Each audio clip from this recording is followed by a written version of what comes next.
Negdje jako daleko od grada Kabuma.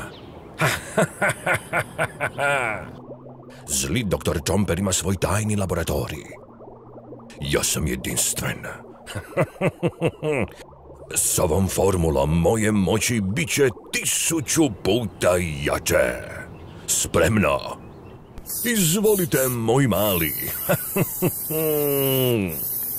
Profesorka bit će ponosa na mene. Stvarno mi se ide iz Kabuma. I meni baš umara ta neprestana borba protiv super zlikovaca. Ovo je savršeno mjesto za piknik.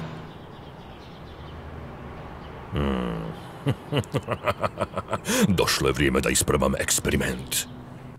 Pogodimo!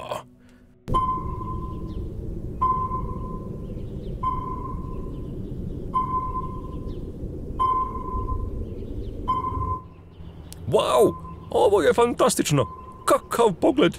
Pogledaj maleno cvijeće. Raste jako brzo, zar ne? Da, nekako. Prebrzo! Aaaa! Kontrola! Imamo problem. Problem? Imamo 1000 problema.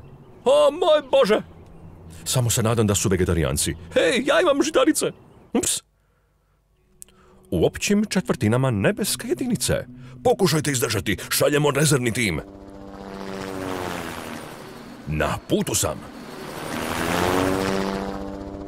Pojačanje je konačno stiglo. Splatterman! Dobro, tko je ovdje šef? Ja. Ups, očito su svi isti. Ja sam.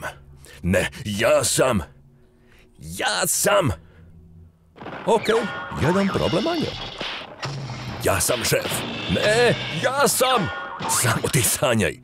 U redu, mislim da je osoba koja je iza svega ovoga upravo tamo. K vragu, našli su me. Kako da uđemo? Ostavi to meni. Došao sam pripremljen. S pucačem vode. Vatra! To jest, voda! Predaj se, nema bježanja. Zbilja to misliš? Imam tajni prolaz za bijeg. Vidimo se. Netko drugi tko želi biti šef. Aha. O ne, ovo mi se ne sviđa. Dosta! Ja sam ovdje vođa. Nema šanse. Ja sam. Dobro. Izgleda kao da se zabavlja. Što kažete da mi odemo na piknik? Da! Pobrinut ćemo se za njega kad završi sa zabavom. Mislim da će biti zauzet neko vrijeme. Tako sam gladan. Ima li hamburgera? Hej! Ups, oprosti.